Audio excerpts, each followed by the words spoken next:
नमस्कार दोस्तों, आज हम विज्ञान कक्षा 8 स्टार्ट कर रहे हैं और उसका चैप्टर नंबर 2 स्टार्ट कर रहे हैं। सूक्ष्म जीव, मित्र एवं शत्रु, माइक्रो ऑर्गेनिज्म्स, फ्रेंड्स एंड फो।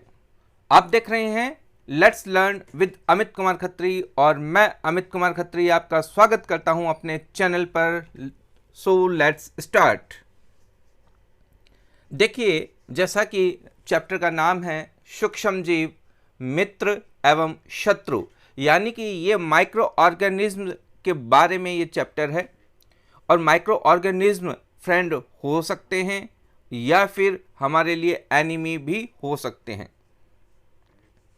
तो आपने अपने आसपास के स्थानों पर पौधों एवं जंतुओं सहित अनेक सजीव देखे होंगे, यानी कि आपने अपने सराउंडिंग्स के अंदर जो लिविंग थिंग्स देखे हैं वो या तो प्लांट्स हमें दिखाई देते हैं या फिर हमें एनिमल्स दिखाई देते हैं। लेकिन कुछ लिविंग बीइंग ऐसे भी होते हैं जिनको हम हमारे जो आई से नहीं देख सकते हैं, सीधे ही आंखों से नहीं देख सकते हैं। ऐसे जीवों को देखने के लिए हमें कोई न कोई एपरेटस की आवश्यकता होती है। ऐसे जीवों को ही हम सूक्ष्म जीव या फिर माइक्रो ऑर्गेनिज्म या फिर माइक्रोब्स कहते हैं। उदाहरण के लिए, एग्जाम्पल के लिए अगर हम देखें कि हमारे जो ब्रेड है या कोई रोटी है, अगर हम उसे थोड़ा यूं ही बंद करके छोड़ दें, मॉइस्चर उसके अंदर है, तो वो थोड़ा एक दिन के बाद या 2 दिन के बाद देखोगे उसके ऊपर काले सफ़ेद धब्बे, स्पॉट्स आपको दिखाई देते हैं, ब्लैक एंड वाइट या फिर ब्लैकिश स्पॉट आपको दिखाई देते हैं। ठीक है। अब जब हम इन स्पॉट्स को मैग्नीफाइंग ग्लास के द्वारा अगर हम देखें, ये आवर्धक लेंस यानी मैग्नीफाइंग ग्लास की सहायता से देखेंगे, तो हमें काले रंग के गोल यानी कि ब्लैक जो स्पॉट्स हैं वो गोल गोल जो माइक्रो ऑर्गेनिज्म या कुछ सूक्ष्म संरचनाएं हमें वहाँ पर दिखाई देंगी। ये जो संरचनाएं, ये जो स्ट्रक्चर्स हैं वो आखिर में क्या है और ये आई कहाँ से। अब देखिए, ये आई कहाँ से।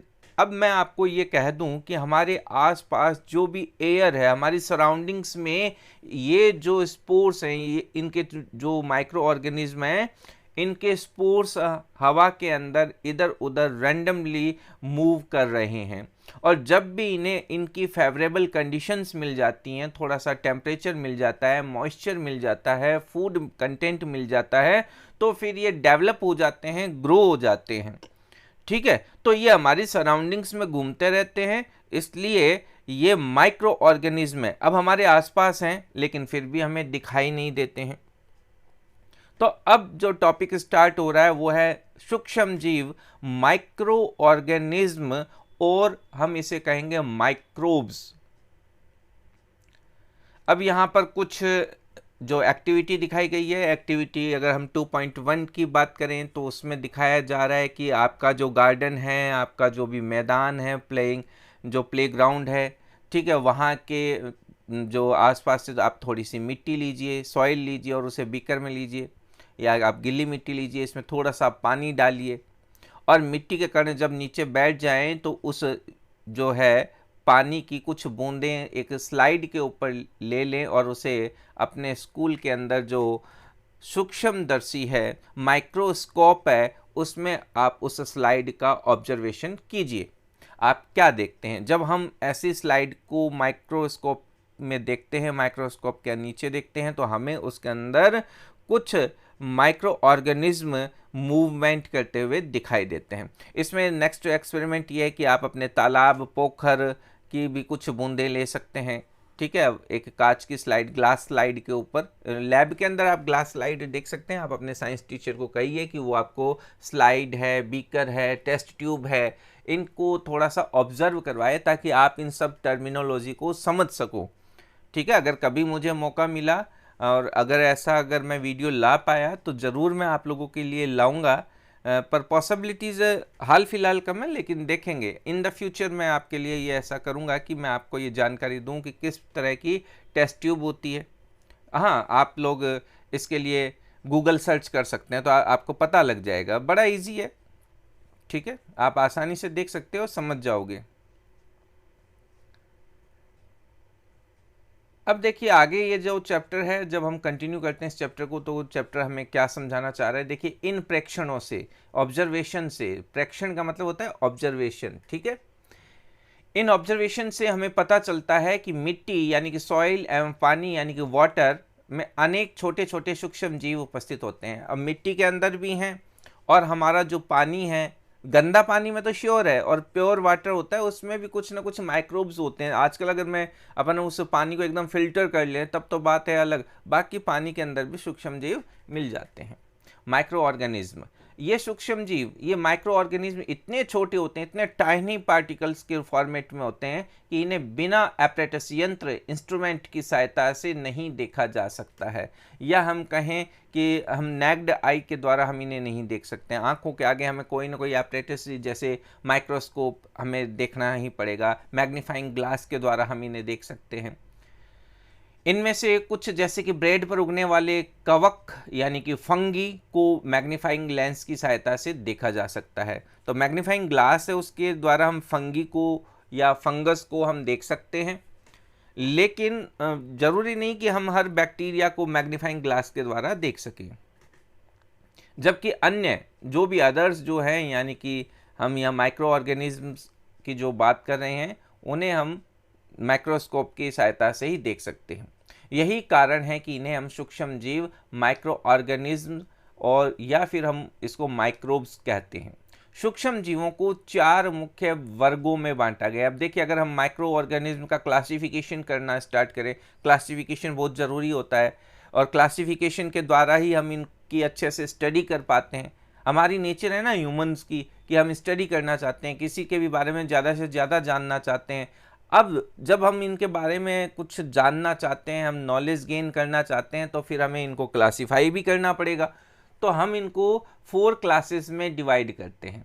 क्या क्या क्लासेस हैं? हमने इनको जीवाणु यानी कि बैक्टीरिया में डिवाइड किया है, फंगस या फंगी जिसको हम बोलते हैं कवक में डिवाइड किया है, प्रोटोजोआ, प्रोटोजोन्स में हमें डिवाइड किया। देखिए प्रोटोजोआ जो वर्ड है ना, इसको थोड़ा सा आप समझने का प्रयास करो। प्रोटोजोआ 2 वर्ड से 2 मिलकर के बना है, एक है प्रोटोज और एक है जोअन। प्रोटोज का मतलब होता है प्रिमिटिव, यानी कि आदिम प्रकार के, पुराने प्रकार के, ऐसे एनिमल्स जिनमें न्यूक्लियस नहीं पाया जाता है, केंद्रक नहीं होता है, ठीक है। और भी कुछ जैसे उनमें फ़र्क होता है, जैसे उनमें राइबोसोम 70S प्रकार का होता है। तो प्रोकैरियोटिक और यूकैरियोटिक 2 टाइप्स का जो सेल्स होती हैं, उनको फिर हम कभी क्लासिफाई करेंगे, फिर कभी उसको समझेंगे। तो प्रोटोजोआ एक आदिम प्रकार के, पुरातन, सबसे पहले इस धरती पर आए हैं ऐसा हमने माना है। तो प्रोटोजोवन, जोवन यानी एनिमल्स, तो ऐसे एनिमल्स जो पुराने प्रकार के हैं, जिनके सेल के अंदर न्यूक्लियस जो है प्रिमिटिव है ही नहीं, और प्रिमिटिव है, राइबोसोम है, वो 70S प्रकार का है। तो और इसके अलावा कुछ एल्गी, तो bacteria, fungus, protozoa and algae, इस तरीके से हमने इसे 4 क्लासेस में डिवाइड किया है। Bacteria, algae, protozoa and fungus के कुछ सामान्य सूक्ष्म जीव 2.1 to 2.4, आगे एक डायग्राम की लिस्ट है, उसमें हम देखेंगे इनको, ठीक है। अब हम बात करते हैं वायरस। ये वायरस क्या होते हैं? अगर वायरस को देखिए विषाणु भी कहते हैं, हिंदी वर्ड जो है विषाणु, विष के अणु, ठीक है, पॉइजनस, पॉइजन इसका अर्थ होता है। तो वायरस ये एक ऐसे मॉलिक्यूल हैं, मॉलिक्यूल देखिए, अब मैंने एक वर्ड इस्तेमाल किया इनके लिए, मॉलिक्यूल। मॉलिक्यूल क्यों है? क्योंकि जब भी ये लिविंग थिंग के बाहर होते हैं तो ये मॉलिक्यूल की तरह होते हैं, नॉन लिविंग होते हैं, पर जब ये जैसे ही एंटर हो जाते हैं लिविंग बीइंग में, तो फिर ये अन्य से, अदर जो भी और माइक्रो ऑर्गेनिज्म अपन ने यहाँ पर नाम पढ़े, उन सब से ये अलग तरह के हैं। जैसे ही लिविंग बीइंग में एंटर हुए, अब ये लिविंग बीइंग की तरह कार्य करने लगते हैं। अब देखिए बॉडी से बाहर, किसी भी लिविंग बॉडी से बाहर है तो ये नॉन लिविंग है, और जैसे ही ये बॉडी में एंटर करते हैं तो फिर ये लिविंग बीइंग है। तो हम इनको क्या कहते हैं? इसीलिए हम वायरस को लिविंग बीइंग्स और नॉन लिविंग बीइंग्स के बीच की चेन कहते हैं, ठीक है, the chain between the living thing and non living thing. तो वायरस है।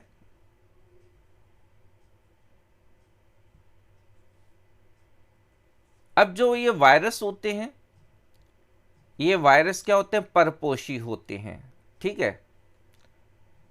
अपने होस्ट में ही मल्टीपल होते हैं, अर्थात जीवाणु पौधे अथवा जंतु कोशिका में गुणन करते हैं।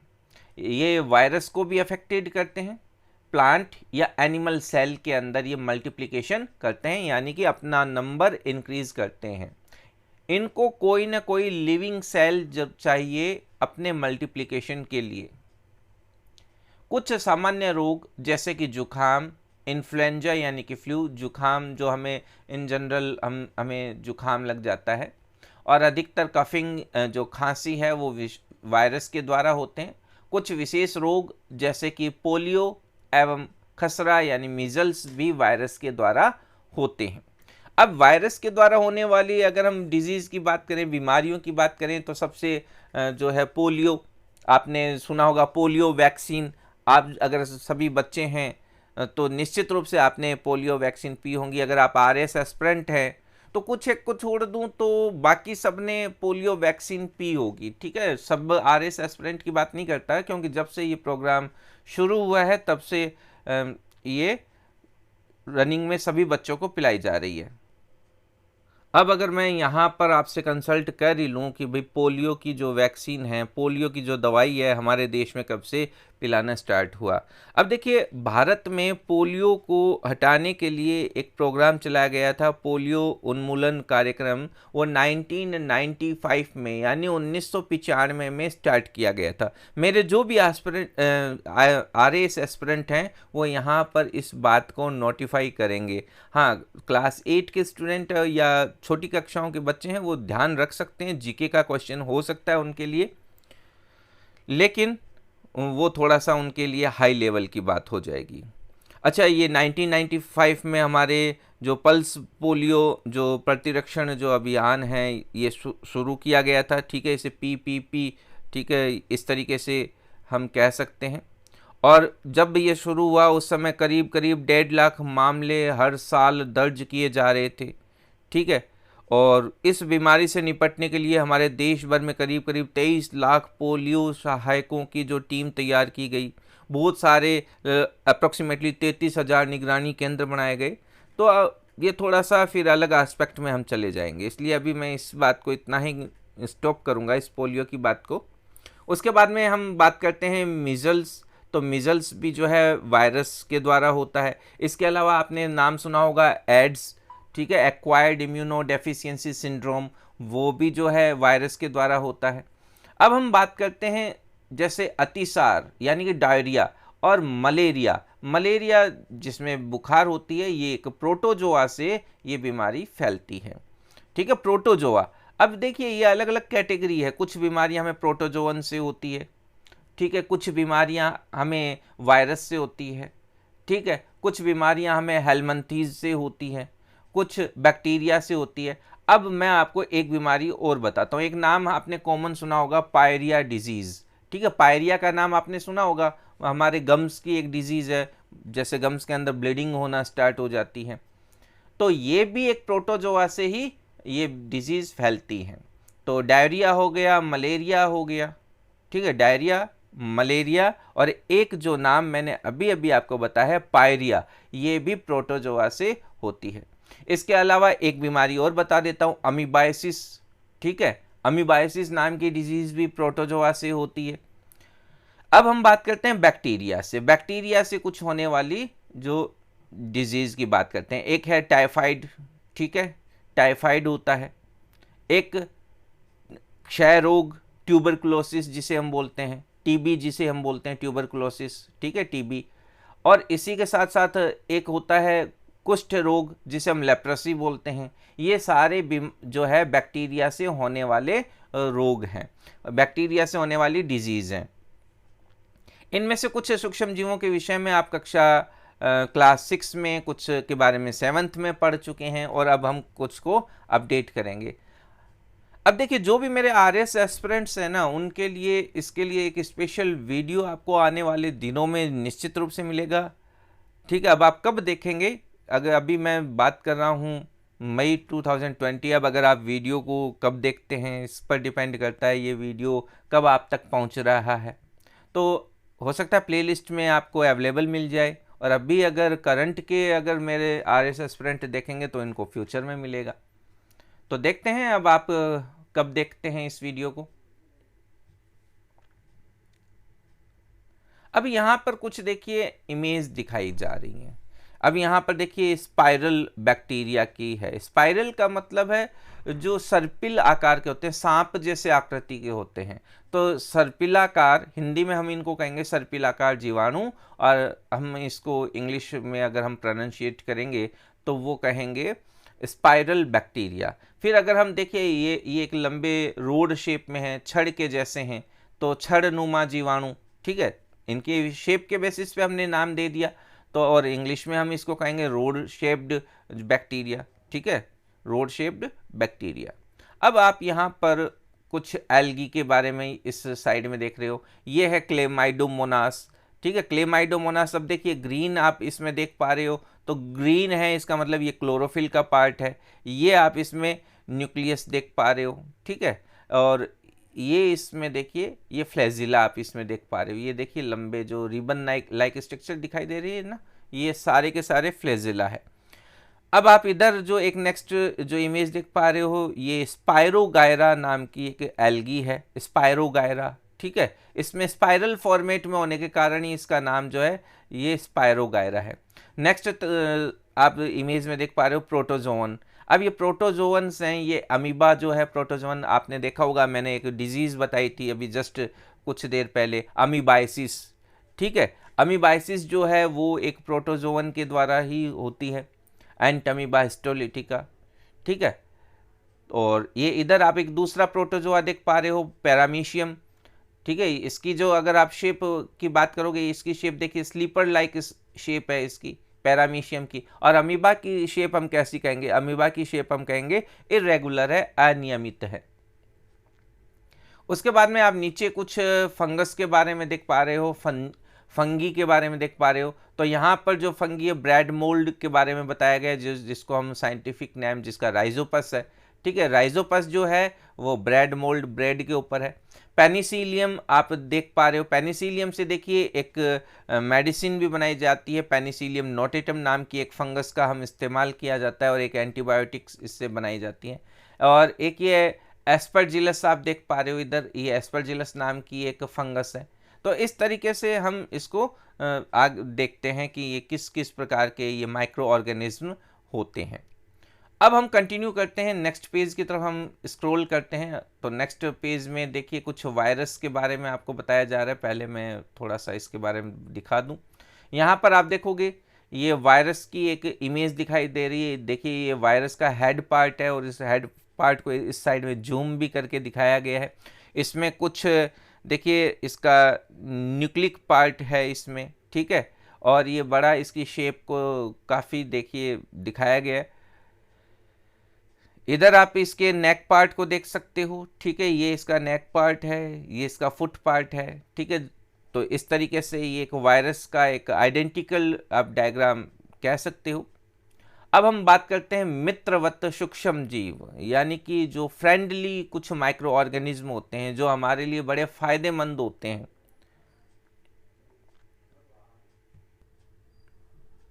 तो अब हम देखते हैं कि ये सूक्ष्म जीव किस तरीके से हमारे काम में आते हैं। देखिए हमारे जो डेली के अंदर जो हम काम में लेते हैं, योगर्ट है, ब्रेड है, केक है, इन सब को बनाने में भी इन माइक्रो ऑर्गेनिज्म को काम में लिया जाता है। अगर हम एंशियंट टाइम की बात करें, प्राचीन काल की बात करें, तो एंशियंट टाइम से ही इन माइक्रो ऑर्गेनिज्म का जो यूटिलाइजेशन है वो अल्कोहल फॉर्मेशन में किया जाता है, शराब बनाने में या अल्कोहल बनाने में इसका यूज़ किया जाता है।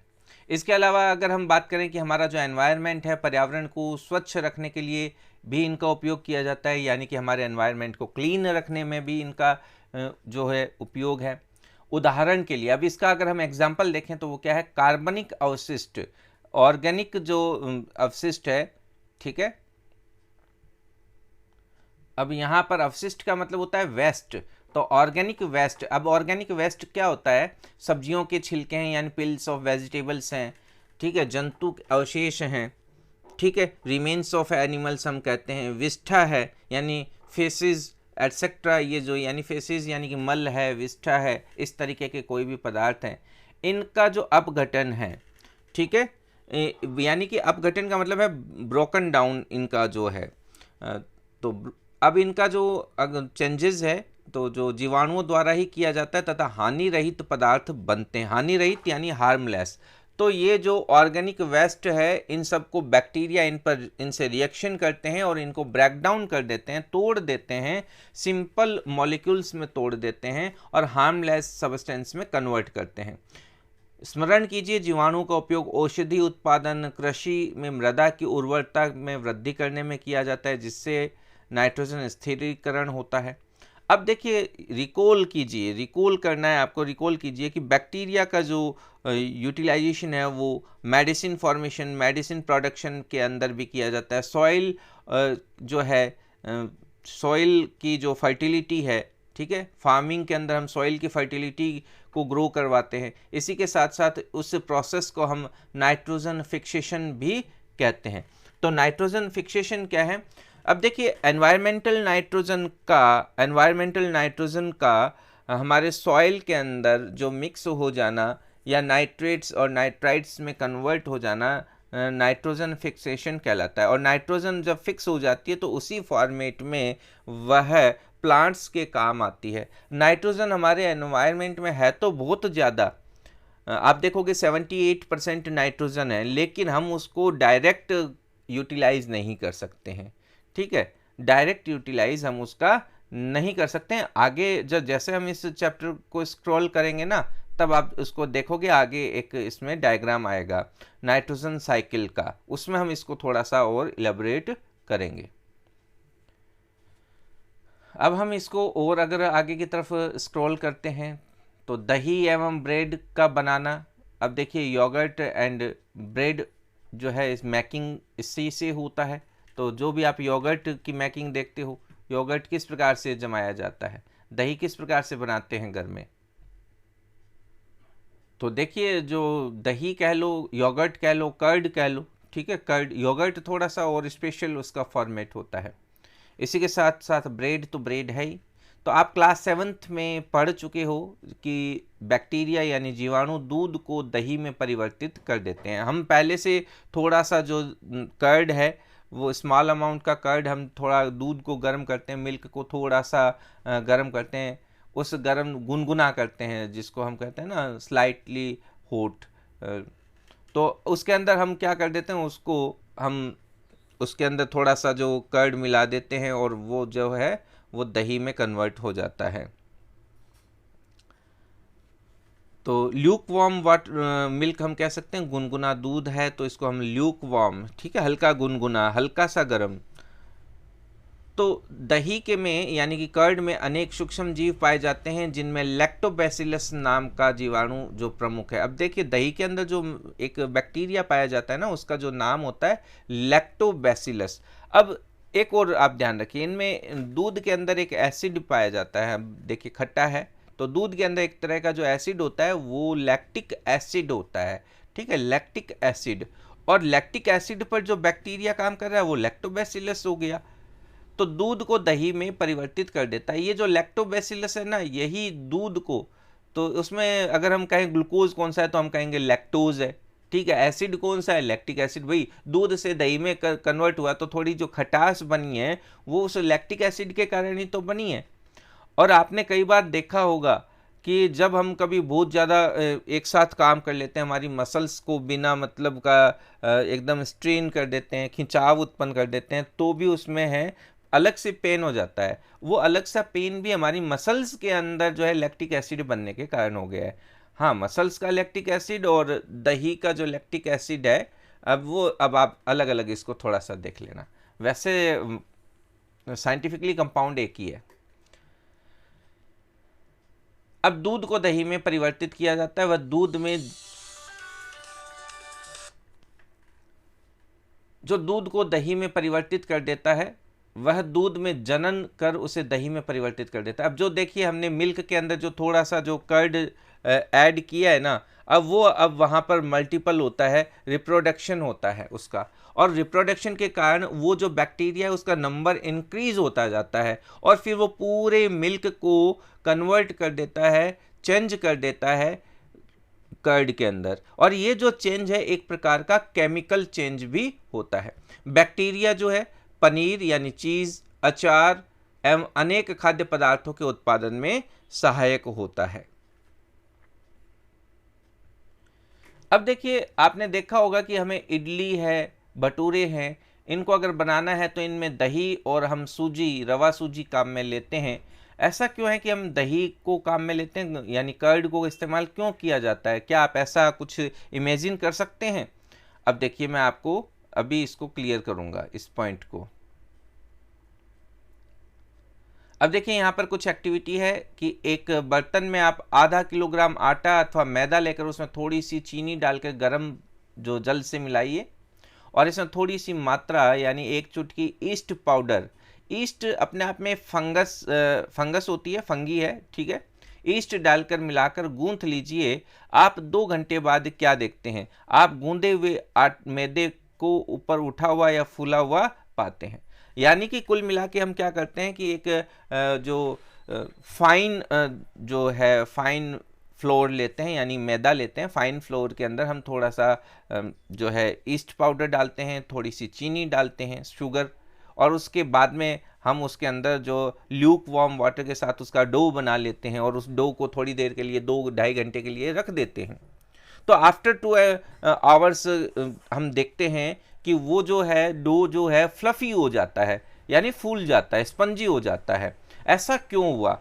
अब देखिए, यहाँ पर देखिए जो ईस्ट है ना, ईस्ट में जो ईस्ट यहाँ पर एक तरीके से रेस्पिरेशन करता है, अपना मल्टीप्लिकेशन करता है और कार्बन डाइऑक्साइड गैस फॉर्मेट होती है, और इस कार्बन डाइऑक्साइड गैस के कारण भी ये फ्लफी हो जाता है। आपने देखा होगा कि हम जब केक बनाते हैं, केक के अंदर भी क्या होता है कि हम या तो बेकिंग पाउडर डालते हैं या मीठा सोडा डालते हैं, ठीक है। बेकिंग पाउडर डालते हैं, मीठा सोडा डालते हैं, और इसी के साथ साथ हम कई बार इनो भी आप लोग कई बार प्रयोग में कर लेते हो। तो इनो, ये सब प्रोडक्ट क्यों डाल रहे हैं? ये वहां पर उसको फ्लफी करने के लिए हम उसको डाल रहे हैं। अब यहां पर देखिए, इसका जो लिखा हुआ है, डिस्क्राइब भी किया हुआ है, यही डिस्क्राइब है। ईस्ट यानी कि जो फंगस है, टाइप्स ऑफ फंगस है, तो तीव्रता से जनन करके श्वसन के दौरान कार्बन डाइऑक्साइड प्रोड्यूस्ड करते हैं। तो वहाँ पर क्या होता है, इनमें रिप्रोडक्शन होता है, और जब रिप्रोडक्शन होता है तो इनका नंबर इंक्रीज होता है, और इनकी जो रेस्पिरेशन होती है इनमें, और रेस्पिरेशन होती है तो एक गैस प्रोड्यूस होती है, CO2, कार्बन डाइऑक्साइड। ये गैस बुलबुले खमीर वाले मैदे का आयतन बढ़ा देते हैं। तो ये वहाँ पर जो हमारा डो है, जो फाइन फ्लोर का जो डो था, वहाँ पर एक खमीर उठ गया, यानी वहाँ पर एक तरह का फर्मेंटेशन प्रोसेस हो गया, और उस प्रोसेस के कारण उसका वॉल्यूम इंक्रीज हो गया। यह बेकिंग उद्योग में, यानी बेकिंग इंडस्ट्री, जहाँ भी बेकिंग इंडस्ट्री का मतलब बिस्किट, ब्रेड, पेस्ट्री, इस तरीके की जो जहाँ पर कन्फेक्शनरीज बनाई जाती हैं, वो बेकिंग इंडस्ट्री है। तो वहाँ पर ईस्ट के उपयोग का जो आधार है, जिसमें ब्रेड, पेस्ट्री एवं केक बनाए जाते हैं, तो ईस्ट का उपयोग वहाँ पर बहुत ज़्यादा किया जाता है। ईस्ट एक तरह की फंगस है, ये आप याद रखिएगा, बैक्टीरिया नहीं है, ये आप क्लियर कर लीजिए। ईस्ट जो है वो एक फंगी है, बैक्टीरिया नहीं है। फंगी और बैक्टीरिया दोनों अलग अलग हैं। आप इस चैप्टर को दोबारा से सुन सकते हैं। अब देखिए, अभी तक अप्रोक्सीमेटली ये 30 मिनट यानी 28-29 मिनट का ये जो चैप्टर मैंने करवा दिया है। चैप्टर देखिए पूरा मैं एक सिटिंग में ही एक चैप्टर को करता हूँ, तो चैप्टर थोड़ा सा लंबा हो जाता है। अगर आप तो इस समय थोड़ी बोरियत महसूस कर रहे हैं, छोटे जो स्टूडेंट हैं, क्लास 8 के स्टूडेंट बोरियत महसूस कर सकते हैं। अब RS एस्पिरेंट को यहाँ पर मैं कोई छूट नहीं देता हूँ, वो इसको जहाँ तक पॉसिबल हो एक सिटिंग में कंप्लीट करें। आप RS एस्पिरेंट हो, और हाँ, छोटे बच्चे इस वक्त अपना थोड़ा दूध ले सकते हैं, पानी ले सकते हैं, 1 मिनट का ब्रेक ले सकते हैं, आप उठ सकते हो। ये मैं हर वीडियो में आपको बताता हूँ, हर क्लास के स्टूडेंट्स को मैं ये बोलता हूँ जब लगभग अप्रॉक्सीमेटली जब मैं हाफ तक पहुँचता हूँ। तो अब देखिए, अब मैं वापस कंटिन्यू करता हूँ, ये ब्रेक है, आप ब्रेक लेकर के यहाँ से कंटिन्यू कर सकते हैं। अब यहाँ पर सूक्ष्म जीवों का वाणिज्यिक जो है उपयोग। अब ये सूक्ष्म जीव जो भी हमारे माइक्रो ऑर्गेनिज्म हैं, इनका क्या हम कॉमर्शियल यूटिलाइजेशन कर सकते हैं क्या, कॉमर्शियल यूज़ हम इनका कर सकते हैं क्या? देखिए हमारी डेली लाइफ में इन जो भी ये माइक्रो ऑर्गेनिज्म हैं, इनका बहुत ज़्यादा कॉमर्शियल यूज़ है। तो हमारी जो हेडिंग है वो क्या हो गई है, commercial use of micro organisms. ठीक है, commercial use of micro organism. तो बड़े स्तर पर अल्कोहल यानी कि शराब, एसिटिक एसिड के उत्पादन में यानी प्रोडक्शन में, यानी बहुत बड़े स्केल पर अगर हमें अल्कोहल फॉर्मेशन करना हो, शराब यानी कि वाइन वगैरह कुछ फॉर्मेशन करना हो, या हम कहें कि एसिटिक एसिड बनाना हो, ठीक है, सिरका जिसको हम कहते हैं acetic acid, glacial acetic acid भी इसको कहा जाता है एकदम, अगर ये प्योर फॉर्मेट में होता है तो इसके प्रोडक्शन में भी हम माइक्रो ऑर्गेनिज्म का जो है प्रयोग करते हैं, उपयोग करते हैं, उसका यूज़ करते हैं। जौ यानी बार्ले, गेहूँ, वीट, चावल, राइस एवं फलों के रस में यानी कि फ्रूट जूसेस में जो उपस्थित प्राकृतिक शर्करा यानी कि नेचुरल शुगर में ईस्ट द्वारा, ईस्ट फंगस के द्वारा अल्कोहल एवं शराब का उत्पादन किया जाता है। तो यहाँ पर जो लीकर इंडस्ट्री है वो इस तरीके के प्रोडक्ट में जो है अलग अलग पदार्थों से जो लीकर बनाया जाता है, जैसे अगर मैं कहूँ, अब यहाँ पर इसको आप अन्यथा न लें क्योंकि कॉमर्शियल यूज़ है इनका, ये कॉमर्शियल प्रोडक्ट भी है, अल्कोहलिक जो भी सब्सटेंस हैं वो सारे के सारे जो है कॉमर्शियल यूटिलाइजेशन के लिए बनाए जाते हैं। अब हम आगे पढ़ते हैं, एक एक्टिविटी है, एक्टिविटी 2.4 देखते हैं, एक्टिविटी 2.4 आपको क्या सिखाती है। अब यहाँ पर आप देखिए इसमें कहा जा रहा है 500 ml का एक बीकर लें, बीकर, ठीक है, इसमें 3/4 भाग तक जो है वाटर लीजिए, यानी कि इसको करीब करीब 3/4 पार्ट तक आप इसको फिलअप कीजिए। इसमें 2 से 3 चम्मच चीनी डालिए, ठीक है, 2 to 3 टीस्पून आप शुगर इसमें ऐड कीजिए, और ½ टीस्पून आप इसमें ईस्ट पाउडर डालिए, और इसे 4-5 घंटों के लिए थोड़ा हॉट प्लेस पर यानी गर्म स्थान पर रख दें, ठीक है, और इस विलियन को थोड़ा सा स्मेल करके देखिए। जब हम देखिए ऐसा करते हैं तो उसमें हमें एक अलग तरह की स्मेल आती है। आप एप्पल जूस में कुछ ऐसी स्मेल देख सकते हो। एप्पल जूस को आप थोड़े सा अमाउंट में उसको थोड़ी देर के लिए रख दीजिए, या फिर आप ग्रेप्स, अगर आप थोड़े सड़े हुए ग्रेप्स में देखोगे तो इस तरीके की स्मेल आप फील कर सकते हो। तो ये जो स्मेल है ये अल्कोहलिक स्मेल होती है। तो ये जो स्मेल है, ये जो गंध है अल्कोहल की है, और ये चीनी के अल्कोहल में परिवर्तित होने के कारण बना है। यानी यहाँ पर जो शुगर है ना वो अल्कोहल में चेंज हो गई है, और इसको चेंज किसने किया है, ये उस ईस्ट ने यानी कि उस फंगस ने चेंज किया है। चीनी के अल्कोहल में परिवर्तन की ये प्रक्रिया, यानी कि जो शुगर है वो अल्कोहल में कन्वर्ट हो गया है, और ये जो चेंज हुआ है ये एक प्रोसेस है। इस प्रोसेस को हम किण्वन या फर्मेंटेशन कहते हैं। तो यहाँ पर एक सीधा सीधा क्वेश्चन होता है, व्हाट इज़ द फर्मेंटेशन, या किण्वन क्या है, फर्मेंटेशन क्या है।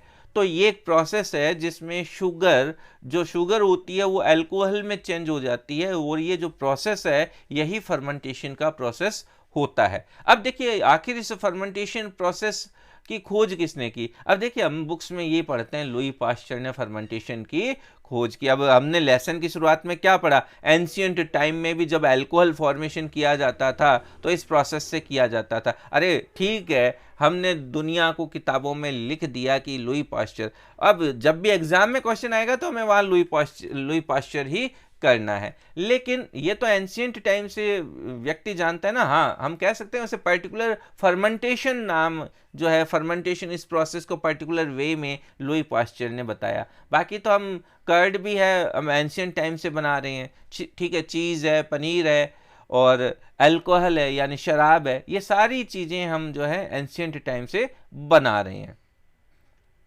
तो इसको आप हाईलाइट कर लेते हैं अपन थोड़ा सा। ये काफ़ी एक जीके का क्वेश्चन है, साइंस का एक क्वेश्चन है, ठीक है, मैं इसको थोड़ा सा हाईलाइट करूँगा, आप इसको थोड़ा लर्न कीजिएगा, ध्यान रखिएगा, एकदम रट्टे नहीं मारने आपको। ये देखिए, ये लुई पास्चर ने किण्वन की खोज 1857 में की, ठीक है, तो आप इसको ध्यान रखिए। लुई पास्चर डिस्कवर्ड फर्मेंटेशन इन 1857। तो इस तरीके से हम अब इसको कंटिन्यू करते हैं। आगे मैं स्क्रॉल डाउन कर रहा हूँ ताकि हम चैप्टर को आगे कंटिन्यू करें। ओके,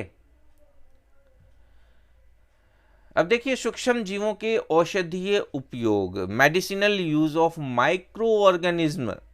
तो जब कभी आप बीमार पड़ते हैं तो देखिए, जब कभी आप बीमार होते हैं तो हम क्या करते हैं, सबसे पहले डॉक्टर के पास जाते हैं और डॉक्टर एक नॉर्मली एक इंजेक्शन देते हैं कई बार, ठीक है, कुछ एंटीबायोटिक्स देते हैं। उन एंटीबायोटिक्स को अगर मैं देखूं, एक मिनट, हाँ, एंटीबायोटिक्स पेनिसिलिन का एक इंजेक्शन देते हैं। तो पेनिसिलिन की बात मैंने की है थोड़ी देर पहले, पेनिसिलियम नोटेटम से ये एक एंटीबायोटिक बनाई जाती है। अथवा कोई अन्य एंटीबायोटिक गोली अथवा कैप्सूल देते हैं, ठीक है, या तो इंजेक्शन देंगे या कोई गोली देंगे, ठीक है, और या फिर कोई कैप्सूल देंगे। इन औषधियों का स्रोत, ये अगर हम सूक्ष्म जीव है, यानी कि इन मेडिसिन का जो सोर्स है वो सूक्ष्म जीव होते हैं, माइक्रो ऑर्गेनिज्म होते हैं। ये बीमारी पैदा करने वाले सूक्ष्म जीवों को नष्ट कर देते हैं तथा उनकी वृद्धि को रोक देते हैं। अब देखिए, ये भी कुछ माइक्रो ऑर्गेनिज्म से बने हुए हैं और हमारी बॉडी में जो हानिकारक माइक्रो ऑर्गेनिज्म है, ये दवाएं, एंटीबायोटिक्स उनको मार देती है, उनकी ग्रोथ को रोक देती है। इस प्रकार की औषधि को प्रतिजैविक अथवा एंटीबायोटिक कहते हैं। तो ये जो मेडिसिन है ना, जो इस तरीके से काम करती है, जो हमारी बॉडी में जाती है और उन माइक्रो ऑर्गेनिज्म को नष्ट कर देती है, मार देती है, इस तरीके की जो मेडिसिन है उनको हम प्रतिजैविक कहते हैं या हम कहते हैं एंटीबायोटिक्स। आजकल जीवाणु और कवक से अनेक प्रतिजैविक औषधियों का उत्पादन हो रहा है। तो आज के समय में क्या है, वर्तमान टाइम में, प्रेजेंट टाइम में क्या होता है, बैक्टीरिया और फंगस से अनेक जो है डिफरेंट टाइप की जो है एंटीबायोटिक्स मेडिसिन का प्रोडक्शन हो रहा है। इनमें अगर हम बात करें, स्ट्रेप्टोमाइसिन है, टेट्रासाइक्लिन है, एरिथ्रोमाइसिन है, सामान्य रूप से उपयोग की जाने वाली एंटीबायोटिक्स हैं, प्रतिजैविक हैं, जिन्हें हैं फंगस या फंगी एवं बैक्टीरिया से प्रोड्यूस्ड किया जाता है। अब देखिए, ये अलग अलग तरह के बैक्टीरिया हैं, अलग अलग तरह के जो है फंगी हैं, जिनसे हम इन मेडिसिन को बनाते हैं। कुछ ये यहाँ पर एंटीबायोटिक्स के नाम दिए हैं। जब भी कभी हम बीमार होते हैं ना, तो हम कुछ इन्हीं में से कुछ मेडिसिन का यूज़ कर लेते हैं। स्ट्रेप्टोमाइसिन हो सकता है, टेट्रासाइक्लिन हो सकता है, एरिथ्रोमाइसिन हो सकता है, ठीक है। आपने देखा होगा मॉक्स कैप्सूल इन जनरल हम यूज़ कर लेते हैं, डॉक्टर हमें देता है, हॉस्पिटल्स में मिलते हैं मॉक्स कैप्सूल, ठीक है। तो ये सारे के सारे एंटीबायोटिक्स हैं और ये या तो बैक्टीरिया से बनाए गए हैं या फिर फंगस से बनाए गए हैं।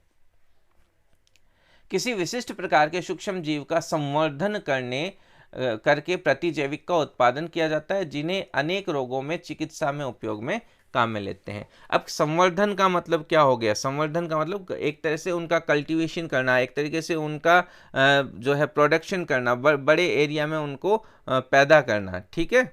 यही जो प्रोसेस है, हम उन्हें कल्टीवेट करते हैं, कल्चर करते हैं एक तरीके से।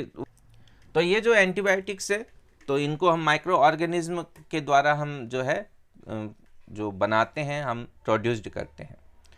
अब जब हम इसको आगे और कंटिन्यू करते हैं तो नीचे देखिए एक नाम आता है अलेक्जेंडर फ्लेमिंग का, ठीक है, अलेक्जेंडर फ्लेमिंग। अब ये अलेक्जेंडर फ्लेमिंग ने क्या किया था, ये भी बहुत अच्छा एक क्वेश्चन है आगे के एग्जाम में। आरएस एस्पिरेंट इसको ध्यान रखें।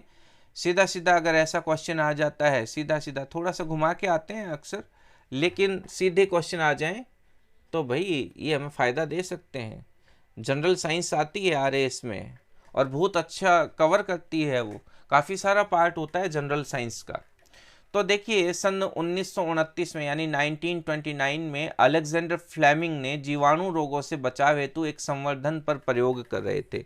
तो अलेक्जेंडर जो फ्लेमिंग है एक एक्सपेरिमेंट कर रहे थे। तो संवर्धन का मतलब होता है कल्चर करना, उनको बनाना, उनको प्रोड्यूस्ड करना। तो अचानक उन्होंने संवर्धन तस्तरी, यानी कि जिस पैट्री डिश, इस तस्तरी का मतलब प्लेट होता है, वैसे कल्चर डिश थी, जो पैट्री डिश थी जिस पर वो काम कर रहे थे, वह हरे रंग की फंफूद फंगी के छोटे स्पोर्स देखे, बीजाणु यानी स्पोर्स देखे। उन्होंने पाया कि ये फंफूद जीवाणु की वृद्धि को रोकते हैं। तो वो क्या कर रहे थे, एक एक्सपेरिमेंट कर रहे थे। थोड़ा सा मैं इजी लैंग्वेज में बता देता हूँ। अलेक्जेंडर फ्लेमिंग एक एक्सपेरिमेंट कर रहे थे, पैट्री डिश रखी हुई थी। तो वो जब कल्चर कर रहे थे तो उसके बाहर की तरफ उन्होंने देखा कि बहुत सारे कुछ स्पोर्स हैं और वहाँ पर वो फंगस है, एक तरह की फंगस थी और उन्होंने देखा कि उस फंगस के कारण वहाँ पर किसी प्रकार का बैक्टीरिया नहीं डेवलप हुआ है। अब बस यही उन्होंने डिस्कवर किया, यही उन्होंने खोजा कि हाँ, इसके बाहर की तरफ कोई बैक्टीरिया नहीं है, मतलब ये बैक्टीरिया को जो है ग्रो नहीं करने दे रही है। और वहीं पर एक पेनिसिलिन नाम की जो है मेडिसिन हमारे सामने आ गई और उस फंगस का नाम था पेनिसिलियम नोटेटम। उन्होंने पाया कि ये फंगस फंफूद बैक्टीरिया की वृद्धि को रोकते हैं। यह तथ्य पाया कि बहुत सारे जीवाणु फंफूद द्वारा मारे गए और फिर उन्होंने जब उसका और ज़्यादा जब उसको खोजा, उस पर रिसर्च की, तो उन्होंने देखा कि ये जो पेनिसिलिन जो पेनिसिलियम नोटेटम थी ना, उसने बहुत सारे बैक्टीरिया को मारा था। तो इस प्रकार इस फंगस से पेनिसिलिन नाम की एक मेडिसिन बनाई गई। तो ये आप एक इसको अच्छे से याद रख सकते हो, पेनिसिलिन के आविष्कारक कौन है। ठीक है, तो हम कह सकते हैं पेनिसिलिन का जो डिस्कवरी है वो अलेक्जेंडर फ्लेमिंग ने की है।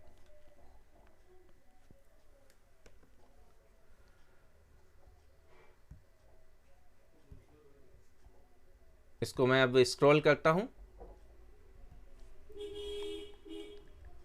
अब आप थोड़ा सा यहाँ पर ये देखिए, कई बार मैं थोड़ा सा मेरा पोज लंबा हो जाता है। देखिए मैं कंटिन्यू बोल रहा होता हूँ, अब भी जैसे मुझे बोलते हुए अप्रॉक्सीमेटली 41 सेकंड से ज़्यादा समय हो गया है, तो थोड़ा सा पोज आ जाता है। आप इसको थोड़ा कंसीडर कीजिएगा, ठीक है ना, कुछ इग्नोर कीजिए इस बात को, क्योंकि मेरे को भी देखिए स्क्रॉल करना और पेज डाउन पेज अप करना होता है।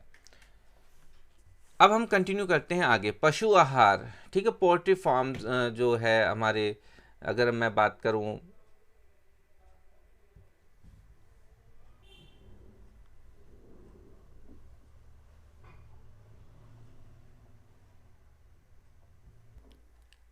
अब देखिए पशु आहार एवं कुक्कुट आहार में भी प्रतिजैविक मिलाए जाते हैं। यानी कि जो हमारे पोल्ट्री फार्म होते हैं, ठीक है, पोल्ट्री फार्म या जो लाइव स्टॉक जहाँ पर होता है, यानी कि जो भी हमारे पशु, जो पालतू पशु रखे जाते हैं जैसे गाय भैंस, ठीक है, पोल्ट्री और कुक्कुट यानी कि मुर्गी पालन, पोल्ट्री फार्म होता है मुर्गी पालन केंद्र, ठीक है, और लाइव स्टॉक्स जो कि पशु जिनको हम रखते हैं, उनका जो फूड सब्सटेंस होता है ना, उसमें भी एंटीबायोटिक्स मिलाए जाते हैं। और एंटीबायोटिक्स भाई उन्हें भी ज़रूरत होती है, वो भी तो बीमार होते हैं। प्रतिजैविकों का उपयोग कुछ पौधों के रोग नियंत्रण के लिए भी किया जाता है। इसके अलावा जो प्लांट्स होते हैं ना, जैसे हमने कोई क्रॉप प्रोडक्शन किया है या फिर हमने कोई बगीचा लगा रखा है, कुछ प्लांट्स को वहाँ पर लगा रखें, तो क्या प्लांट्स भी बीमार होते हैं? बिल्कुल, वो भी बीमार होते हैं, उन पर भी कुछ माइक्रो ऑर्गेनिज्म का अटैक होता है, तो उनको भी हमें कुछ ना कुछ एंटीबायोटिक्स देनी होती है, कुछ मेडिसिन का छिड़काव हमें, स्प्रे हमें करना होता है। फिर हम बात करते हैं, एक मिनट, हाँ, यस। अब हमें यहाँ पर कुछ एक प्रिकॉशंस देखने हैं, कुछ बातों का ध्यान रखना है और बहुत ज़रूरी है। देखिए ध्यान रखना चाहिए, डॉक्टर की सलाह पर ही जो है प्रतिजैविक दवाएं लेनी चाहिए तथा उस दवा का कोर्स भी पूरा करना चाहिए। यदि आप प्रतिजैविक उस समय लेंगे जब उसकी आवश्यकता नहीं है, तो अगली बार जब आप बीमार होंगे और आपको प्रतिजैविक की आवश्यकता होगी तो वह उतनी प्रभावी नहीं होगी। इसके अतिरिक्त अनावश्यक रूप से ली गई प्रतिजैविक शरीर में उपस्थित उपयोगी जीवाणु भी नष्ट कर देती है। सर्दी, जुखाम एवं फ्लू में प्रतिजैविक प्रभावशाली नहीं है, क्योंकि ये रोग विषाणु द्वारा होते हैं। अब मैं इलेबोरेट करता हूँ इसको। अब देखिए इसका एलेबोरेशन मैं इस तरीके से करूंगा कि जो भी एंटीबायोटिक्स है, एक तो हमें अपनी इच्छा से, अपनी डिज़ायर से नहीं लेनी है। अगर हमें डॉक्टर से उसमें कंसल्ट करना है और डॉक्टर जब हमें प्रिस्क्राइब करे तो ही हमें वो एंटीबायोटिक्स लेनी है। दूसरा, जब डॉक्टर हमें प्रिस्क्राइब कर देता है और एक कोर्स लिख देता है, मान लो 3 डेज़ का या 5 डेज़ का, तो जब जब डॉक्टर कहे, अगर डॉक्टर कह रहा है कि भाई एक सवेरे लो, एक शाम को लो, या डॉक्टर कह रहा है दिन में 1 बार लेनी है, या डॉक्टर कह रहा है 3 बार लेनी है, तो 3 बार का मतलब है कि वो एंटीबायोटिक आपको 8 आवर्स के लिए इम्यून पावर दे रही है, 8-8 घंटे से आपको वो लेना है। अगर 2 दे रहा है तो मतलब 12-12 घंटे, उसमें 12 आवर्स का आपको डिफरेंस रखना है। और अगर आपको दिन में एक ही एंटीबायोटिक लेनी है तो वो जिस टाइम पे लेते हो अगले दिन भी आप उस नेक्स्ट डे भी आप उसी टाइम पे लोगे, तो वो जो एंटीबायोटिक है 24 आवर्स के लिए काम कर रही है। इन जनरल जो भी मेडिसिन इस तरीके की होती है, 8 to 12 आवर्स के उनका जो टाइम पीरियड होता है, 8 to 12 आवर्स के बाद में उस मेडिसिन की दोबारा से एक टाइम हो जाता है और ज़रूरत होती है। और हर छोटी छोटी बात पर हमें एंटीबायोटिक्स नहीं लेनी चाहिए, क्योंकि हमारे जो बॉडी का जो नेचुरल इम्यून पावर है ना, वो भी खत्म होने लगता है। और एक कई बार जब हम बिना मतलब एंटीबायोटिक्स लेने लगते हैं बिना डिजायर के हर छोटी बात में, तो जब वाकई में हमारी बॉडी को एंटीबायोटिक्स की ज़रूरत होती है ना, उस समय वो पर्टिकुलर एंटीबायोटिक्स हमारी बॉडी में काम ही नहीं कर रही होती है, उन्हें बहुत ज़्यादा फिर हाई डोज की ज़रूरत होती है। तो जितना पॉसिबल हो इन दवाओं को कम लो और डॉक्टर से कंसल्ट करके ही लो, ठीक है। अब हम बात करते हैं नेक्स्ट टॉपिक को, वैक्सीन क्या होता है, टीका। ठीक है, ये वैक्सीन क्या है, या हम इसको एक टीका भी कह सकते हैं, इंग्लिश हिंदी में टीका कहते हैं, यानी जो हमें एक इंजेक्शन लगाया जा रहा है। ये ओरल भी हो सकती है और इंसर्ट करने वाली भी हो सकती है, ओरल वैक्सीन भी होती है। जैसे पोलियो की जो दवाई है ना, उसको हम वैक्सीन कहते हैं, वो ओरल वैक्सीन है, मुंह से दी जा रही है, जरूरी नहीं उसका एक इंजेक्शन ही मौजूद हो। तो वैक्सीन है, टीका है, और ये कई फॉर्मेट में होती है। अब ओरल वैक्सीन मैंने बता दिया, या फिर वो वैक्सीन एक इंजेक्शन के फॉर्मेट में होती है। अब आप ध्यान दीजिए यहाँ पे वैक्सीन या टीका, जो भी मैं वर्ड इस्तेमाल कर रहा हूँ या उसको प्रोसेस को हम वैक्सीनेशन कहते हैं। तो शिशु एवं बच्चों को टीका क्यों लगाया जाता है, वाई आर चिल्ड्रंस और इन्फेंट्स गिवन वैक्सीनेशन। तो यहाँ पर वैक्सीनेशन वर्ड इस्तेमाल किया है, ठीक है। टीकाकरण जो करना है, उनको एक इंजेक्शन लगाया जाता है, क्यों किया जाता है। देखिए, वैक्सीन इन जनरल जो वायरल डिजीज़ होती है ना, उसके लिए जो बनाया जाता है, ठीक है। और ये थोड़ा सा मुश्किल, जो थोड़ा सा एक हार्ड प्रोसेस है, उसके द्वारा वैक्सीन तैयार होती है। तो जब रोग कारक यानी कि पैथोजन माइक्रो ऑर्गेनिज्म हमारे शरीर में प्रवेश करते हैं, तो उनसे लड़ने के लिए हमारा शरीर प्रतिरक्षी उत्पन्न करता है। अब देखिए, जो इंजेक्शन या जो वैक्सीन दी जा रही है ना, वो वैक्सीन क्या होती है, जो डिजीज़ है ना, उससे मिलते जुलते माइक्रो ऑर्गेनिज्म से बनती हैं। अब वो माइक्रो ऑर्गेनिज्म क्या है, डेड पार्टिकल्स के फॉर्मेट में हो सकते हैं या इनएक्टिव फॉर्मेट में होते हैं, और बहुत स्लाइटली अमाउंट में, बहुत थोड़ी मात्रा में, नेग्लिजिबल अमाउंट में हमारी बॉडी में इंसर्ट कर दी जाती है। अब वो जैसे ही वो गया ना, वो जो माइक्रो ऑर्गेनिज्म, अब हमारी बॉडी का इम्यून पावर क्या करता है, उसके प्रति एक्टिवेट हो जाता है। और वो जब एक्टिवेशन होता है, तो फिर हमारी बॉडी में उसके प्रति उस जैसे किसी माइक्रो ऑर्गेनिज्म से लड़ने के लिए कुछ एंटीबॉडीज़ बन जाती है। अब वो अगर वाकई में जब कभी अटैक होता है हमारी बॉडी के ऊपर, वाकई में वैसे किसी माइक्रो ऑर्गेनिज्म का, तो वो जो एंटीबॉडी हमारी बॉडी में बन चुकी है ना, वह काम करती है। तो थोड़ा सा इसका प्रोसेस है, आप इस बात को दोबारा सुन सकते हैं। तो शरीर को यानी बॉडी को यह भी स्मरण रहता है कि वही सूक्ष्म जीव अगर हमारे शरीर में दोबारा प्रवेश करता है, तो उससे किस प्रकार लड़ा जाए, ठीक है। तो हमारी बॉडी को रिकॉल रहता है कि हाँ, उस समय बीमार हुआ था, इस तरीके का कुछ बैक्टीरिया, कुछ माइक्रो ऑर्गेनिज्म आया था, और वो जो एंटीबॉडीज़ बनी हुई होती है, वो उससे अच्छे से निपट लेती है। अतः यदि मृत अवस्था या निष्क्रिय सूक्ष्म जीवों को, तो अभी मैंने बताया ना कि इनएक्टिव फॉर्म में या डेड पार्टिकल्स के फॉर्मेट में इन जो माइक्रो ऑर्गेनिज्म को स्वस्थ व्यक्ति के यानी हेल्थी पर्सन के बॉडी में प्रविष्ट कराया जाता है, इंसर्ट कराया जाता है, तो शरीर की कोशिकाएं उसी के अनुसार लड़ने के प्रतिरक्षी उत्पन्न करके रोग कारक को नष्ट कर देती है। रोग कारक यानी पैथोजन, और उसको जो है नष्ट कर देती है। यह प्रतिरक्षी हमारे शरीर में सदा के लिए बनी रहती है। अब ये जो इम्यून पावर बनी है, इम्यूनिटी बनी है, ये हमारे बॉडी के अंदर हमेशा के लिए, जब तक हम लाइफ स्पान करेंगे तब तक के लिए बनी रहती है। तो इस तरीके से ये इम्यून जो है वैक्सीनेशन काम में आता है।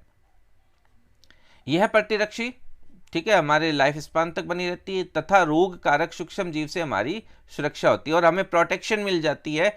हम प्रोटेक्ट हो जाते हैं उस पैथोजन से, उस माइक्रो ऑर्गेनिज्म वाले पैथोजन से। इस प्रकार से टीका यानी कि वैक्सीन कार्य करता है। तो ये टीका किस प्रकार से कार्य करता है भाई, सीधी सी बात है, जो भी जो है पैथोजन है उससे सिमिलर कोई माइक्रो ऑर्गेनिज्म हमारी बॉडी में इंसर्ट करा दिया जाता है। अब हमारी बॉडी उस इंसर्ट कराए गए पैथोजन के खिलाफ कुछ एंटीबॉडीज़ बनाती है। वो एंटीबॉडीज़ हमारी बॉडी के अंदर पड़ी रहती है। जब भी कोई वाकई में कोई वैसा माइक्रो ऑर्गेनिज्म अटैक करता है, तो हमारी बॉडी का जो एंटीबॉडीज सिस्टम है, ठीक है, वो एक्टिव हो जाता है। और वो जब जो पैथोजन आया है उसके खिलाफ अच्छे से लड़ता है और हमारा इम्यून पावर बना रहता है, हम स्वस्थ रहते हैं, हम हेल्थी रहते हैं। अब नेक्स्ट है हैजा, ठीक है, डायरिया, क्षय यानी कि टीबी, ठीक है, चेचक तथा हेपेटाइटिस जैसी अनेक बीमारियों को वैक्सीन के द्वारा रोका जा सकता है। तो ये हैजा है, क्षय, टीबी है, ठीक है, चेचक है, हेपेटाइटिस है, ये सभी की सभी जो भी डिजीज़ है ना, इनको हम वैक्सीनेशन प्रोसेस के द्वारा जो है रोक सकते हैं। अब देखिए यहाँ पर हम कहेंगे कॉलेरा भी कहते हैं, ठीक है, ये हैजा क्या है, कॉलेरा है, और ट्यूबरक्लोसिस है। जो अगर हम बात करें इसके बाद में चेचक की, तो चेचक को हम यहाँ पर स्मॉल पॉक्स कहते हैं, और हेपेटाइटिस तो हेपेटाइटिस है, हेपेटाइटिस ही बोलते हैं हम इसको, ठीक है, और इसको जो है रोका यानी प्रिवेंशन करना यानी प्रिवेंटेड बाय वैक्सीनेशन। तो इन सब को हम जो है रोकते किसके द्वारा है, वैक्सीनेशन प्रोसेस के द्वारा।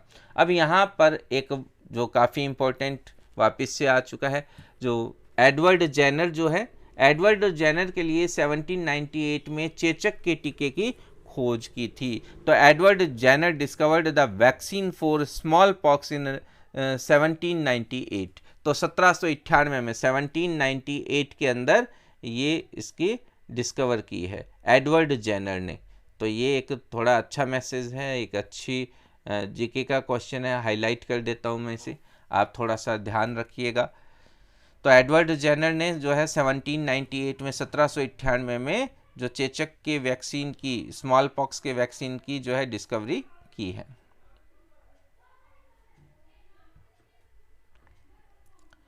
अब हम आगे इसको कंटिन्यू करते हैं। आगे अगर हम देखें, आपके बचपन में आपको भी अनेक रोगों से जो रक्षा करने के लिए कुछ वैक्सीन्स दिए गए होंगे। क्या आप इन रोगों की सूची तैयार कर सकते हैं, कोई लिस्ट बना सकते हैं क्या? इसके लिए आप अपने माता पिता की मदद ले सकते हैं। देखिए कई बार हम हॉस्पिटल में जाते हैं, तो जब हम हॉस्पिटल में जाते हैं तब भी हम वहाँ पर लिस्ट देख सकते हैं, कुछ वैक्सीनेशन की लिस्ट लगी हुई है, आप उसको पढ़िए। अगर आप वहाँ पर खड़े हैं तो आप उसको पढ़िए कि कौन कौन से जो है वैक्सीन वहाँ पर दी जाती है छोटे बच्चों को। सभी बच्चों को इन रोगों से सुरक्षा की आवश्यकता है। आवश्यक टीके निकट के अस्पताल में उपलब्ध होते हैं। बच्चों को पोलियो से बचाने के लिए आपने टेलीविज़न, समाचार पत्र यानी न्यूज़पेपर्स में पोलियो के टीकाकरण के विज्ञापन यानी पल्स पोलियो देखे होंगे। अब देखिए पल्स पोलियो अभियान के बारे में मैंने थोड़ी देर पहले भी आपसे डिस्कशन किया है। पोलियो ड्रॉप बच्चों को दिया जाने वाला वास्तव में एक टीका है, ठीक है। पोलियो ड्रॉप क्या है, एक वैक्सीन है, ओरल वैक्सीन, जैसे मैंने थोड़ी देर पहले बताया ना, ओरल वैक्सीन है, इंजेक्शन नहीं है इसका। इंजेक्शन के द्वारा भी वैक्सीन दी जाती है और ओरल वैक्सीन भी दी जाती है। तो जो पोलियो है, पोलियो की जो वैक्सीन है वो ओरल होती है। चेचक के विरुद्ध, ठीक है, अब ये अपन यहाँ पर डिस्कशन करते हैं चेचक के विरुद्ध। तो चेचक के विरुद्ध विश्वव्यापी अभियान चलाया गया, जिसके परिणाम स्वरूप विश्व के अधिकांश भागों में चेचक का उन्मूलन हो गया। तो उन्मूलन का मतलब इरेडिकेशन यानी खत्म हो गया, और बहुत वर्ल्ड वाइड यानी पूरे विश्वव्यापी का मतलब होता है वर्ल्ड वाइड एक मतलब प्रोग्राम, एक कैंपेनिंग की गई थी। अब देखिए चेचक में क्या होता था कि एक व्यक्ति, स्मॉल पॉक्स, ठीक है, इसको हम कहते हैं चेचक को स्मॉल पॉक्स। तो स्मॉल पॉक्स में व्यक्ति बहुत ज़्यादा बीमार हो जाता था, और बहुत ज़्यादा बीमार होने के बाद में उसके शरीर पर थोड़े दाने हो जाते थे, और दाने के बड़े बड़े निशान उसके फेस पर रह जाते थे। अगर उसमें व्यक्ति को तेज बुखार आता तो उस बुखार के कारण या कुछ वीकनेस के कारण वो मर भी जाता था। मौतें भी काफ़ी हुई हैं। अब अगर जो व्यक्ति बच जाता था उसके चेहरे पर बहुत बड़े बड़े खड्डे हो जाते थे। अगर मैं बात करूं कि हमारे एक फिल्म इंडस्ट्री में एक बड़े मशहूर अभिनेता थे जिनका नाम था ओम पुरी जी, तो उनकी अगर आप फोटो देखोगे तो उनके चेहरे पर भी आपको जो है चेचक के जो स्पॉट्स दिखाई देते हैं। अच्छा एक और है, जिस व्यक्ति को चेचक हो जाता था और वो उसमें ठीक हो जाता था, उसको ज़िंदगी में, उसके पूरी लाइफ में कभी चेचक नहीं होता था। वो चाहे कितने भी चेचक के पेशेंट के बीच में, स्मॉल पॉक्स के पेशेंट के बीच में रहे। मदर टेरेसा भी जो फेमस हुई थी ना, वो इस स्मॉल पॉक्स डिजीज़ में के जो पेशेंट की जो उन्होंने केयर की थी उसके कारण वो फेमस हो गई थी और उन्हें बड़ी प्रसिद्धि मिली थी। तो मदर टेरेसा के नाम से वो जो फेमस हुई। तो आप देखिए इसके बारे में आप डिस्कशन भी कर सकते हो, अपने टीचर्स के साथ भी कर सकते हो, और रही बात मेरी, तो मैं तो हो सकता है कि इन द फ्यूचर या इस प्लेटफॉर्म पर, यूट्यूब के प्लेटफॉर्म पर आपसे फिर कभी भी इस पर डिस्कशन करूं, क्योंकि अभी चैप्टर मुझे ज़्यादा इस पर बात करने को अलाउ नहीं करता है। अब आजकल क्या है, सूक्ष्म जीवों से टीके यानी वैक्सीन का प्रोडक्शन बड़े स्तर पर किया जाता है, बड़े स्केल पर किया जाता है, जिसमें मनुष्य अनेक जंतुओं को अनेक रोगों से बचाया जाता है। यानी कि आजकल ये वैक्सीन बन रही है और ये वैक्सीन एनिमल्स के लिए भी और ह्यूमन बींग के लिए भी जो है काफ़ी फायदेमंद होती है। अब हम बात करते हैं मिट्टी की उर्वरता में वृद्धि। ठीक है, इंक्रीजिंग सॉइल फर्टिलिटी। अब क्या इन माइक्रो ऑर्गेनिज्म के द्वारा हमारी सॉइल भी फर्टाइल होती है? बिल्कुल। अब हम बात करते हैं, मैंने थोड़ी देर पहले बात की थी ना नाइट्रोजन फिक्सेशन वाली बात, तो बस वही है। ठीक है, देखिए निश्चित रूप से थोड़ा सा चैप्टर लंबा होने वाला है, आपको पेशेंट रखना पड़ेगा और आप 2 सिटिंग में भी आप इसको कवर कर सकते हैं। मैं इसको एक ही सिटिंग में कंप्लीट करूँगा। नेक्स्ट है मिट्टी की उर्वरता में वृद्धि। कुछ जीवाणु यानी कि सम बैक्टीरिया एवं नीले हरे शैवाल यानी कि ब्लू ग्रीन एल्गी वायुमंडलीय नाइट्रोजन का स्थिरीकरण करते हैं, तो एनवायरमेंटल नाइट्रोजन को फिक्स करते हैं। कौन कौन करते हैं? कुछ बैक्टीरिया हैं और कुछ ब्लू ग्रीन एल्गी हैं। इस प्रकार मृदा में नाइट्रोजन का संवर्धन होता है, यानी कि नाइट्रोजन का अमाउंट इंक्रीज हो जाता है। कहाँ हो जाता है? सॉइल में। अब देखिए नाइट्रोजन तो गैस है, अब नाइट्रोजन कहाँ पाई जाती है? हमारे एनवायरनमेंट में पाई जाती है। इसका अमाउंट है भी सबसे ज़्यादा, सभी गैसों में क्या है? सबसे ज़्यादा है। अगर मैं बात करूँ, नाइट्रोजन 78% है, ऑक्सीजन 21% है, और जो कार्बन डाइऑक्साइड है 0.03% अपन बात कर सकते हैं ना। तो इस तरीके से ये गैसेज हैं। तो ये क्या है, इस प्रकार मृदा में नाइट्रोजन का संवर्धन होता है तथा उसकी उर्वरता में वृद्धि होती है। उर्वरता यानी फर्टिलिटी इंक्रीज हो जाती है। इन्हें सामान्यतः जैविक नाइट्रोजन स्थिरीकारक कहते हैं। अब इनको हम क्या कहते हैं? तो इन जो माइक्रोब्स है, ये जो भी सूक्ष्म जीव है, ठीक है, इनको सामान्यतः यानी कॉमनली हम बायोलॉजिकल नाइट्रोजन फिक्सर्स कहते हैं। तो आप देख सकते हैं। अब हम इसको फिर मैं स्क्रॉल करता हूँ, नेक्स्ट पेज पर हम इसको कंटिन्यू करते हैं। अब यहाँ पर आप देखिए कुछ नाइट्रोजन स्थिरीकारक जो है आप देख सकते हो। नाइट्रोजन फिक्सिंग साइनोबैक्टीरिया या नील हरित शैवाल। ठीक है, देखिए नीले हरे रंग के हैं, नीले हैं, हरे हैं, तो इसलिए हम इसको ब्लू ग्रीन एल्गी कहते हैं और इनको हम साइनोबैक्टीरिया भी कहते हैं। अब हम बात करते हैं पर्यावरण का शुद्धिकरण यानी क्लीनिंग द एनवायरनमेंट। तो क्लीनिंग द एनवायरनमेंट को कंटिन्यू करते हैं।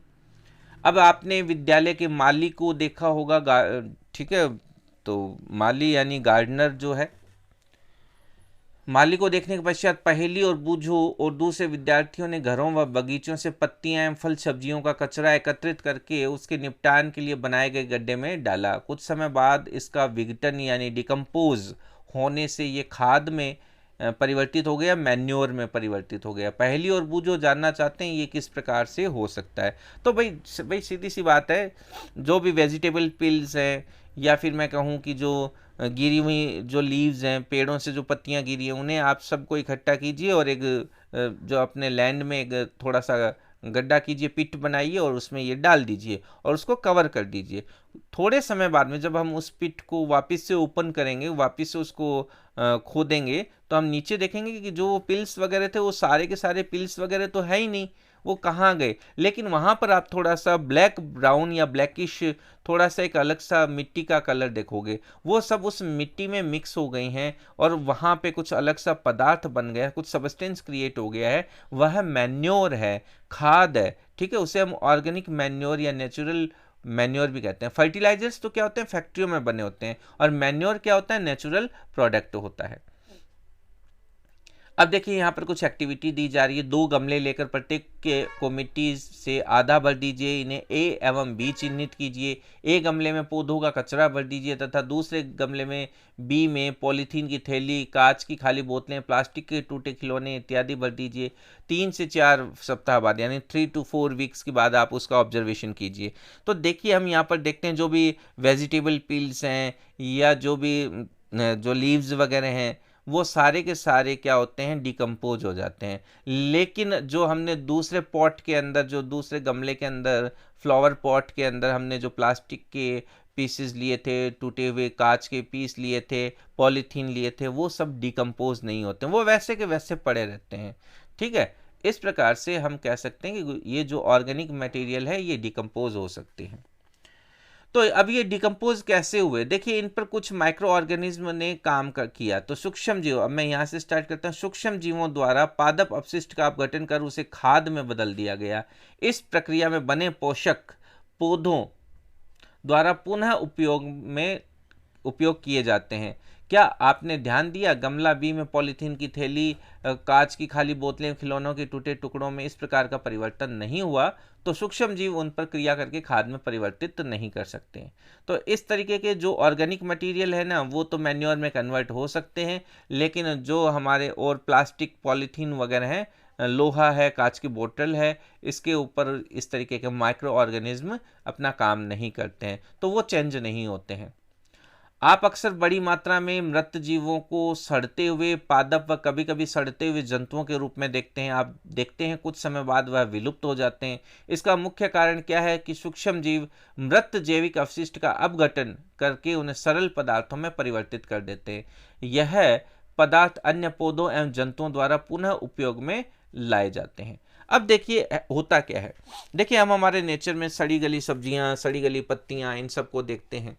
इसके अलावा कई बार हम डेड एनिमल्स, जो मृत जंतु है, देखते हैं। अब हम उस एक जंतु का ऑब्जर्व आपने किया होगा, कभी और कर लेना अगर आपने नहीं किया है। आप देखते हो जैसे ही जंतु मरता है वो पड़ा है, ठीक है, उसके बाद में उसके ऊपर कुछ बैक्टीरिया डेवलप हो जाते हैं। वो बैक्टीरिया क्या करते हैं, उसको थोड़ा सा गलाना शुरू करते हैं। तो एक आधे दिन में, थोड़े यानी 24 घंटे के बाद, 48 घंटे के बाद वो धीरे धीरे गलना शुरू हो जाता है।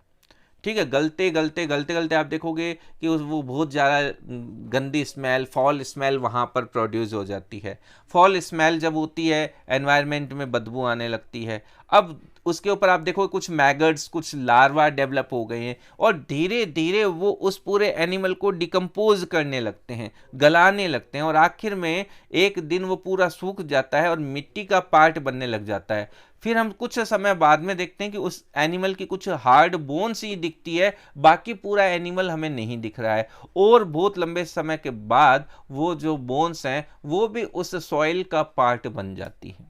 इस तरीके से वो जो पूरा एनिमल था वो पूरा का पूरा डिकम्पोज हो गया और उस मिट्टी में, आसपास की सॉइल में मिक्स हो गया। अब वहां पर जो प्लांट है उसके जो भी मिनरल्स वगैरह हैं वो सारे एब्जॉर्ब कर सकते हैं। तो यही डिकम्पोज होना कहलाता है।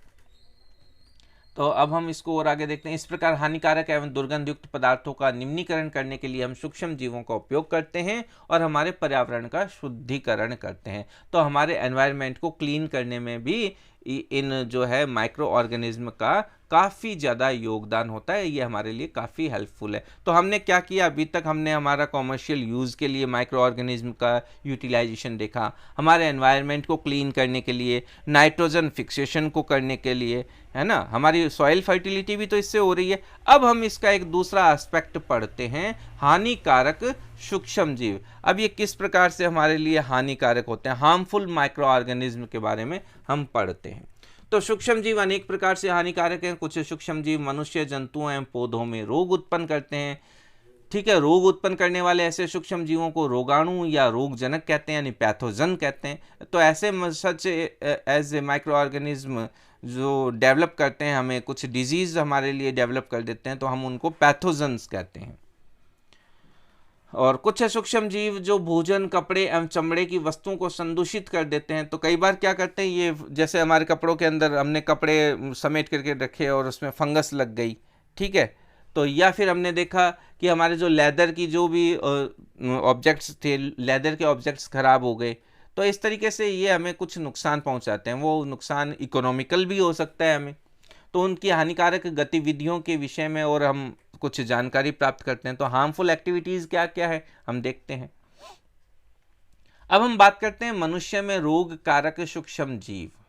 ठीक है, disease causing micro organism in humans, इस पॉइंट को अब हम कंटिन्यू करते हैं।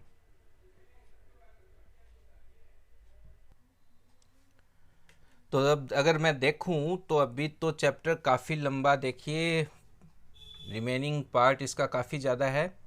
तो देखिए मनुष्य में रोग कारक जो सूक्ष्म जीव हैं, हम इसका एक पार्ट नेक्स्ट बना देते हैं, ठीक है। और नेक्स्ट पार्ट इसको मैं यहीं जो है फिनिश करता हूँ। और मैं देखो अभी काफ़ी सारा ये चैप्टर पड़ा है, तो इसको मैं सेकंड पार्ट में आपके सामने लेकर के आता हूँ, ठीक है। ये पूरा सेकंड पार्ट में हम इसको कंप्लीट करते हैं। तो ठीक है, आप अपन मिलते हैं इसके सेकंड पार्ट में। आप इस जो है वीडियो को सब जो है लाइक कीजिए, शेयर कीजिए। और अगर आपको ये अगर आपने सब्सक्राइब नहीं किया है तो आप सब्सक्राइब कीजिए। और अगर आपको नोटिफिकेशन नहीं मिल रहे हैं तो बेल आइकन को प्रेस कीजिए, और आपको बेल आइकन प्रेस करने पर मेरे सारे जो वीडियोस के नोटिफिकेशन आप तक मिलेंगे। तो सब्सक्राइब, लाइक एंड शेयर। मिलते हैं हम नेक्स्ट वीडियो के अंदर। Thank you. जय हिंद, जय भारत।